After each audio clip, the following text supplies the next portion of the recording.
Well, Stephanie, thank you so much for being here. Like Gareth just said, you've got a lot of irons in the fire. So maybe tell everybody what it is that you have going on right now, and then we'll kind of go back to the beginning on how you got your start into welding. Okay. So my name is Stephanie Hoffman. I am the owner of UnderGround Metalworks. UnderGround Metalworks is a fabrication company first and a brand new welding school that's catering to small class sizes, very individualized training. I'm also the face of the American Welding Society and the content expert and judge on Metal Shop Masters, and a mom and all those other things. So take us back to when you were younger and you struck your first arc. How did that, what feeling did you get when you first started welding? How did you get involved in welding? And just kind of take us through the progression into really becoming a brand ambassador for the entire industry. Yeah. So I started welding when I was pretty young. My dad ran a heavy equipment company, paving, all that stuff. He had a bunch of welders that worked for him doing a bunch of heavy equipment repair. And when I was small, we would go to the shop on the weekends, and they'd be doing a lot of the repairs on the weekends. And I saw what they were doing, and he was like enamored by the welders and their talent, and he wasn't a welder, so I saw how much he liked it, and being a daddy's girl, I just was like, oh, I want to try that, and he let me try it, and I just ran some 70-24, just big fatty rod on a big piece of steel, and I liked it. I wasn't scared of it, and as soon as I was able to really start kind of doing that more consistently in school, and took it as my elective my freshman year, and then, as a teenager, I was getting all types of welding certifications. Got my first certification, just regular structural AWSD 1.1, and then from there got all types of API certs, 6G cert. Aluminum was my first 6G cert. Then I got carbon steel, stainless steel, both with and without backing, and then both with restriction too eventually. So kind of crushed it with the certification game when I was pretty young for some reason, because I'm really, really competitive. Got into doing pressure vessels, hydraulic recapping, and then kind of went over to the anodized aluminum pipe world. Fell into teaching by accident, had my daughter, needed something that was going to give me a little bit better hours, and my old welding instructor reached out, and he was like, hey, I need somebody to do TIG instruction. And I said, okay, yeah, that might work. I fell in love with teaching, got a degree in education, and then was just teaching, and I cried my first paycheck as a teacher. I knew that teachers didn't make a lot of money, but it wasn't reality yet because I wasn't actually a teacher making that money. And then, I'm getting my paycheck as a teacher, and I was like, what have I done? I called my mom crying. I was like, oh my God, I'm never going to be able to survive. But I loved teaching so much, I didn't leave. I started bartending. I wasn't even a bartender. I had no experience as a I was probably the worst bartender on the planet. But I was working on the Jersey Shore in Seaside at this place called the Beachcomber. If anybody ever watched the Jersey Shore, it's where Snooki got punched in the face. So that's where I worked. Yeah. So that's where I worked for many, many years, and so that was a way to kind of compensate for that loss of income I had. And then I would work at my buddy's fabrication shop. Really taught him a lot of stuff. And then my mission to really get my kids out into the industry, I would cold call. I was commuting 2 hours each way, 100 miles each way, 1,000 miles a week to get to work. And I would just really do everything for my students. They were like my babies, and just trying to get these kids jobs. I would have no students left at the end of the day in my senior block because I would get them all jobs. So then the word got out about how good of training I was giving these students, and I had more people offering jobs than I had students at that point. And during that time was kind of when UnderGround Metalworks kind of was created on accident, because I had all this downtime at the end of the day, and my friends started asking me to make something for them, and I kind of tapped into that more artistic fabrication, not the pipe welding side of me anymore. And so that kind of gave me an outlet to kind of try new things and experiment with different materials and coppers and all this crazy stuff. And now it kind of blew up into its own little company from there. And with my students, getting them involved with the American Welding Society, that's how I ended up getting tied up with AWS. I was just going there and started making waves, telling them how they needed to become more approachable to the welding community. And out of nowhere, I had an email from, John Douglas, who works for the AWS Foundation, asking if I wanted to come and work for them. And I'm going into my 4th year now working for them. So I tour the country. Last year's it's always been 18 weeks a year. Now we're doing 14-week tour, and then do a ton of content for them, and just have a really good time getting to kind of be an ambassador for the trade.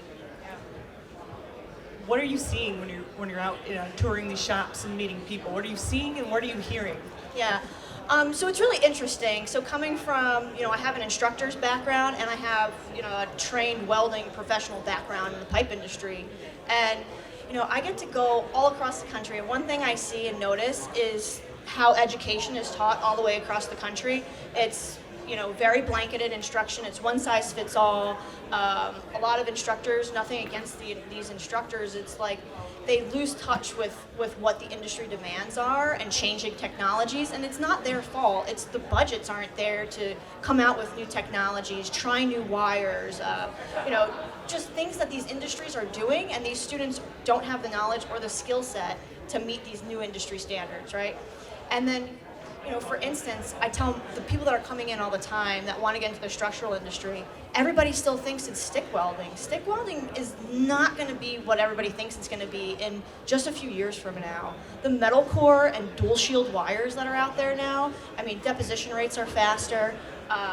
Usability is way better for a welder with little experience. You can come in there and it's like running a regular MIG process, basically, right? That's a lot easier to train somebody to get them to do something efficiently. There's way less waste with it. So of course companies are naturally going to change over to that. But the schools aren't doing that. The schools don't know. They're still teaching and pushing down these kids' throat that stick welding is the end-all be-all if you want to be in the pipe or the industrial side of welding, structural stuff. And that's just not the way it is anymore. And I can tell you that that's not just in New Jersey on the East Coast. I travel across the country and I see it in all, like Ohio. Go to any structural steel shop in Ohio. Tell me how many of them are still using stick electrodes. I would say very, very small percentage, if any, unless it's a very specific reason why they're using it. But all of them are, they're using dual shield and metal core wires, so we need to, teach these kids that times are changing. We need to get these instructors, more in touch with the industry now, because it is changing. How best do we do that? Because I think, and you kind of mentioned this, I think a lot of instructors typically tend to teach the way that they've been taught. Right? And then, of course, since, welding technology is ever evolving, there's not the budget in the schools to really keep up with that, evolution. Right. So how is the best way for industry, for associations to really reach these instructors and say, hey, this is what's happening, this is what's changing, we gotta get these curriculums changing, we gotta get these kids educated in a way that is more reflective of what industry is turning into right now? What's the best way to do that? I think it's just getting these organizations to be more approachable to the schools, like AWS has student chapters and stuff, but how is the AWS supporting those student chapters? What kind of information are they kind of disseminating down? Are they sharing with these chapters, cool webinars and stuff like that, stuff that's more geared towards the younger audience? Like, everything doesn't have to be geared towards the guy who owns the company, right? So we're currently working on a new series. It's called Metal America, and it's showcasing the industry and what it is now in a more approachable, friendly way. It's like Dirty Jobs or Diners, Drive-Ins, and Dives, where I just go to these different places and we're talking to them about what are the changes in industry, what materials are you using, how are these jobs getting done, and showcasing welding in a different light. And I think just a quick 5-minute video that somebody's going to watch and show their students or something like that, these teachers, the instructors too, are going to learn something. They're like, oh wow, I'm noticing a trend here. All these structural shops are using, this wire or this process, or oh, I see a lot of arc gouging happening here. Maybe we got to go away from oxy-fuel stuff, or just like there's just different things that you'll probably pick up from these videos and not even know it. And then the students are also going to learn from that. So it's just finding content that's going to be less dry and more relatable. We talked earlier, and you mentioned with UnderGround Metalworks, you have classes available, and the classes are different than what you would get in a normal setting. Right. Tell us about that a little bit. So coming from one, I went to I'm a product of a vocational school education, and then teaching at a vocational school, and then getting to go across the country. I talked to over 60,000 students a year, all going to vocational schools, private welding schools, parents, teachers, going into their schools, being asked to come out to welding, competitions. And I see one thing that I didn't like, and when I wanted to open my school, I wanted to change that. I wanted to give people a different experience. The 20 plus students to one instructor, that's not a good training environment. Like, you really cannot say, and I know I did it. You can't say that you're giving every single person in there quality education. And if I'm charging somebody to come to my school, I want to make sure I'm doing the best I can for those people. I'm not trying to just take their money. So I want, when you come in there, you feel like you're getting a one-on-one experience. When I was a welding instructor, I had 20 kids in a class. So you have one kid who's a little bit more high speed, who gets a process faster, and now suddenly we're making this kid qualified to teach the kid that's struggling, or the kid in the middle that doesn't need as much help and doesn't deserve, doesn't deserve my time. I have to help the kid that's really struggling. That kid's not qualified to teach anybody yet, he's just figuring it out himself. And that's just, this blanketed instruction where teachers have to rely on students with no experience. That's crazy to me, and I just didn't want to offer that to people. So I have people coming from all over the country that are seeking out this type of education. It's that one-on-one personalized training. I'm able to see, all right, this class has all these people with all different backgrounds. I can individualize the training to each of them, switch up materials. It's a very open floor concept, so I can access all four sides of the booth, whereas traditionally it's like a booth shoved against the wall and you can only reach in over their shoulder. It's weird. Like, you really can't see what they're doing. I know, I did it. You're just hoping you get these kids' angles set up right and he's getting in the joint where he's supposed to be. But I didn't want that, so I switched that. And I offer flexibility in training time. So I have weekend classes, night classes, single day classes, 40-hour intensive classes. You could literally take you can sign up for a weekend class, and every time you come, you're gonna get a different, whatever you tell me you want. And you'll see other people getting training. And like the other week, I had a sold out 40-hour class. Kid wanted to do some stick welding. Two others saw, I don't do so much stick welding. You wouldn't mind if I try that too, So it's inspiring them to take the leap and try something new too. And hey, no, maybe that totally is going to change their outlook on what they want to do in the industry, just by doing something so simple like that.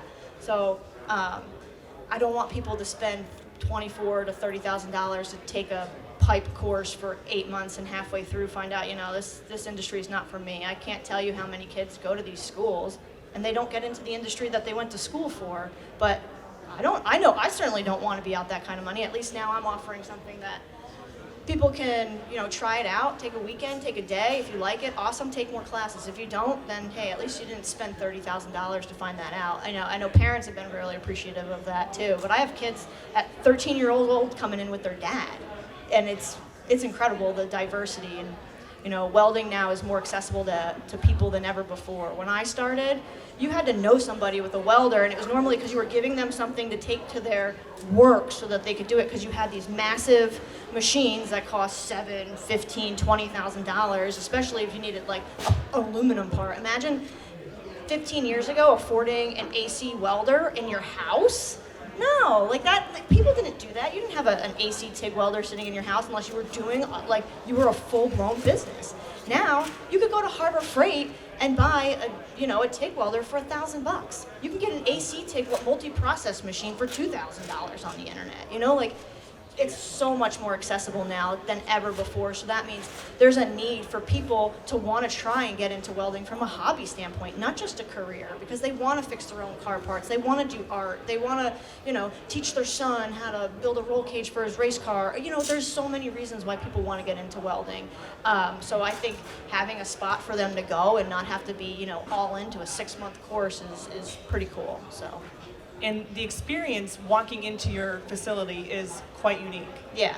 Why is that? Explain that. Fit and finish. So a friend of mine, he is a huge mentor to me. He's probably one of the most successful people in the welding industry, in my opinion. He is an epic brander, I guess you could say. I mean, he's got a culinary line, he's got a gun line, he's got motorcycle line, and we'll sit down at dinner, and he would be like, "How are you going to give people a different experience?" I don't know. What does that mean? He's like, "Well, what are people going to think when they come to Underground Metalworks?" Okay. I said, "Well, I know I want small class sizes." Okay, but what else? So I was like, "All right, it's got to feel like something." I said, "Who am I? I am like Motley Crue, 80s Miami Vice." So I was like, all right, I'm going to go with this theme. So you walk in, and the first room, it's got beautiful tiles, black ceilings with crown moldings. Like, it's done very pretty. Like, all of my desks, and I have like coffin display things with like engraved aluminum stuff that I designed. And then you go out into the shop, and it's black glitter epoxy floors. I spent $6,000 putting tin tile on the walls for no freaking reason. My husband's like, "Is this really going to make us money?" I'm like, "Yes, because people are going to love it." And I got murals from like all different artists and stuff all over the walls, and it says like, "Enjoy the ride, stay rad," and it's just positive. And booths are floating; they're not against the walls.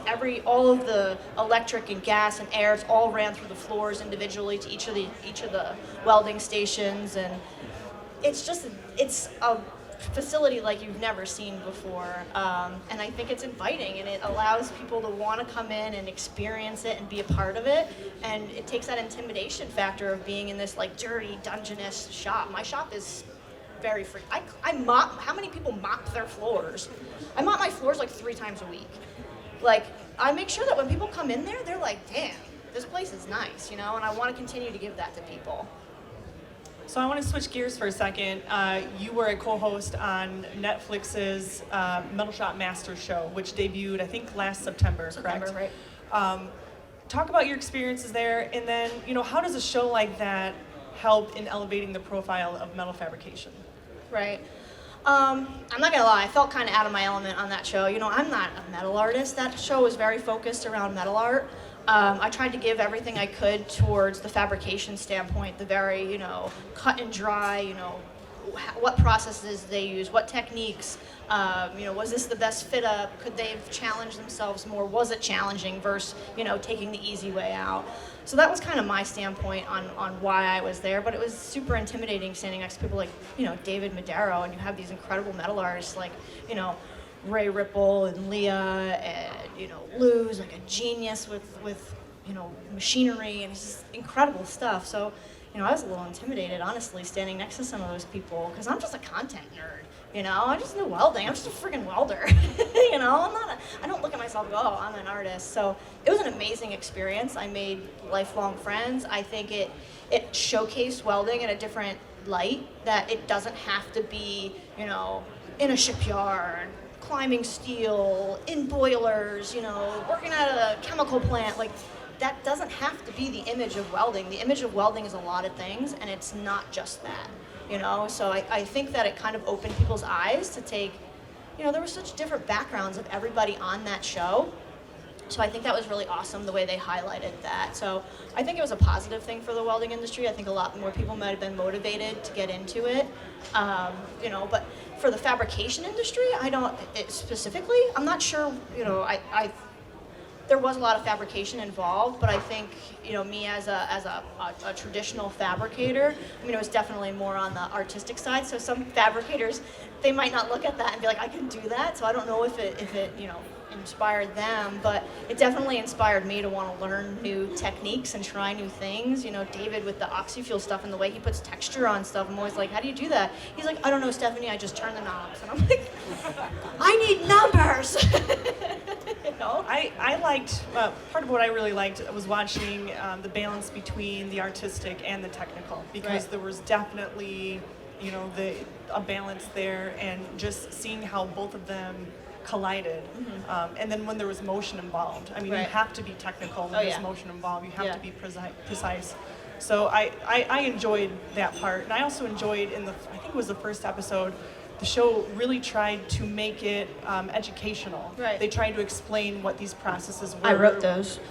Well, I think it's helpful in just, again, elevating the profile of our industry, and just helping people understand what the hell it is, because you don't know. It looks like a glue gun with sparks coming out, but it's not. There's more. It's more than that. And I think it was really cool the way that they made it approachable to everybody. That they didn't alienate the population of people that are watching it that have no idea what welding is.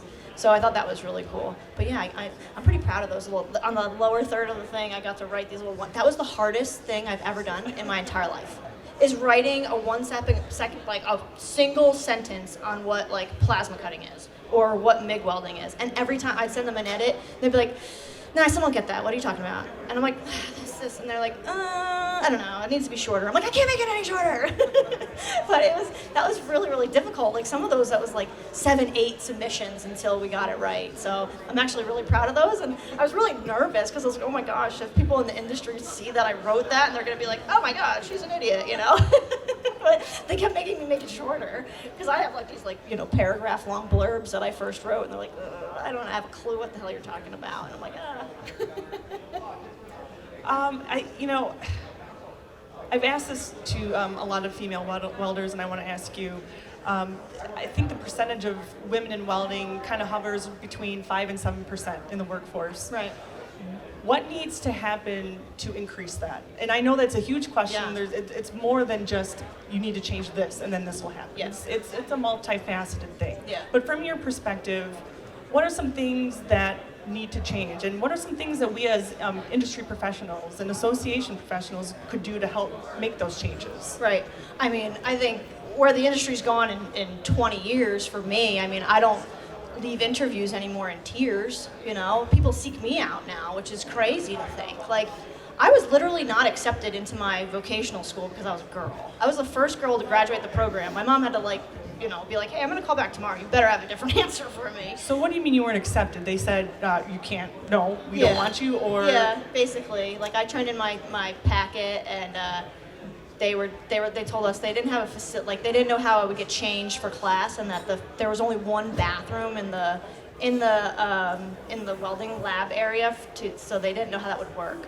And my mom didn't accept that, thankfully, because I probably would have been like, okay, I'll just be a hairdresser or something, But yeah, so she pushed for me to get in there, and it was just different. It wasn't like they didn't want me there. It's like they didn't know what to do with me, It was just weird. So I made it work. I have a pretty strong personality, so it didn't bother me none. You have to have thick skin. But even in the last, say, 5 to 8 years, the industry has shifted so much to be way more friendly to women than it ever has been before. When I tell you, I would go to job interviews, and it would be just like, say a friend or my instructor called this guy, and he's like, yeah, I'll give her an interview. And I didn't know. I thought I was being taken seriously, and it was just there as a nicety, a courtesy to this person. And I would leave there in like tears. They would literally do stuff to make me struggle and fail. You're a teenager, and you're inexperienced, and they're putting a regulator on the wrong gas bottle on purpose to see if you would notice. They're purposely putting like different tungsten in there. It's not my shop. I'm just going there to take a weld test, And I'm sitting there struggling because I can't get an arc. The arc's not stabilizing, and I don't know why. I'm 17, 18 years old. I'm like, I bet it's because this jerk-off's putting the wrong tungsten or the wrong gas on there on purpose, Like, you don't go in there expecting somebody to set you up for failure. I know nobody in here has probably been in that situation, but I can count half a dozen times that's happened to me. Or you leave and you're like, oh yeah, I don't know about this. You're probably gonna light your hair on fire. Yeah, well, you could light your shirt on fire. What's the difference? You have hair too. So, and that is not who I am. I don't talk bad on the industry. I have been mentored by lots of amazing people, but it was harder back then. Now, with the gap of people being able to come in and fill these job positions and stuff is becoming so big that these companies are forced at this point to tap into the other 50% of the population that happens to be women. So yeah, it's becoming a lot more acceptable, and now they no longer try and push them out the door. They'll do whatever they can to help them and make it easier so that they can say, ooh, look, I have a woman working for me now, and they're really proud of that, and that's awesome, and we need that. Hey, and I'll take any bit of it, if that's the way that we're gonna get into the industry, that's the way we're getting into the industry. But for organizations to do something to help make women feel accepted in the industry, I think it needs to go beyond just, my organization that I work for, we do events for women, but they're like lame. It's literally like, here, it's gonna be this, we're gonna hang out and drink coffee and talk together. That's not what we want. You do seminars and hands-on stuff all the time. Why can't we do that like So my school, hey, if FMA wants to get involved with them, just saying. I'm planning on getting 5 badass women together to put on a thing for women in all different aspects of their career, and we're going to show them what we know, and they're going to show us what we know in a hands-on environment. We're going to build some stuff. We're going to do some welding. We're going to weld crazy materials, and hopefully people want to learn that type of stuff. And I think we're hungry to have that and have a place where we feel like it's our space, it's our time to shine. Without just it being a simple, meet and greet coffee hour. Those are boring. Yeah, and then if you're doing something hands-on, those conversations would probably flow more naturally. Absolutely. Where like, hey, instead of putting out a topic and talking about it for 45 minutes, you're actually talking and doing at the same time. And I think if people young girls who are trying to get into this industry saw that organizations were supporting them in that way and putting on that type of training, and a girl could be like, oh crap, I could sign up for that, that weekend seminar, that weekend, I don't even know what it'd be called, it's like a retreat, so to speak, right? And they could come there and they could the people that they look up to, it's gonna take time out of their day to say, hey, welcome, come on, this is what we're doing, and this is kind of how I do it. That's way cooler than going to some, luncheon. We're welders. We like working with our hands. We like doing. Most of us don't want to sit around a round table and just have a chit chat over coffee together. Let's build some stuff. That's what I want to do. No. Nothing against what we're doing right now. But What's a common question that you get from young welders, male or female, doesn't really matter.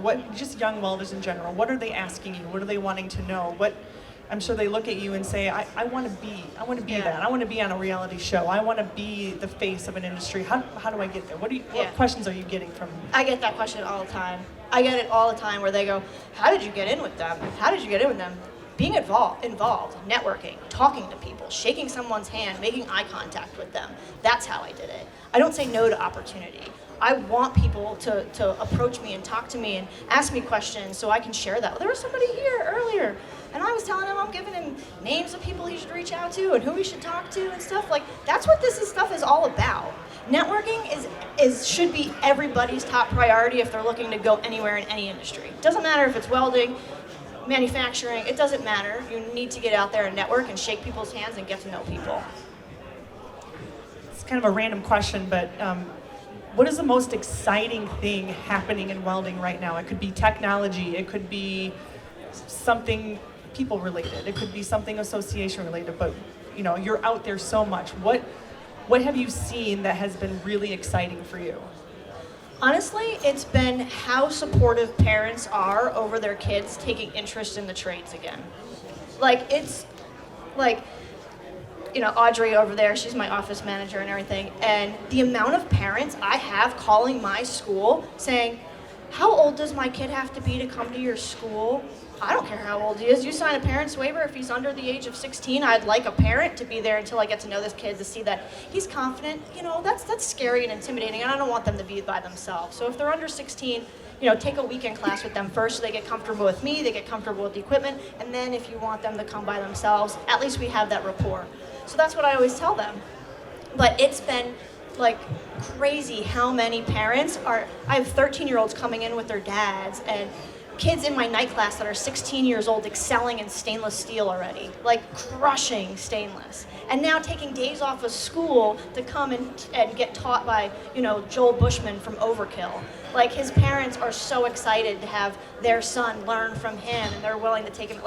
It's overwhelming how many parents call wanting to get their kids involved because their kids aren't into sports. They're tired of them playing video games. So I want to take a weekend class or a night class, and that's really freaking cool to me to see how many parents are sticking their necks out there for their kids and trying to get them involved in the trades.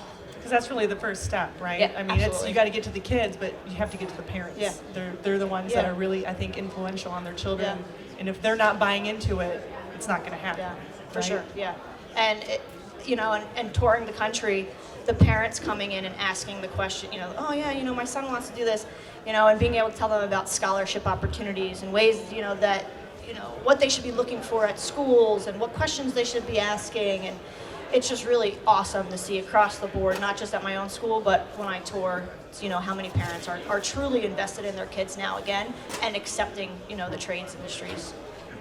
So I've asked what trade associations can do to help better serve the welding community, but what can employers and manufacturers do to help better serve welders and specifically help really shepherd the next generation of welders along and keep them motivated and keep them interested and wanting to continue to pursue the trade?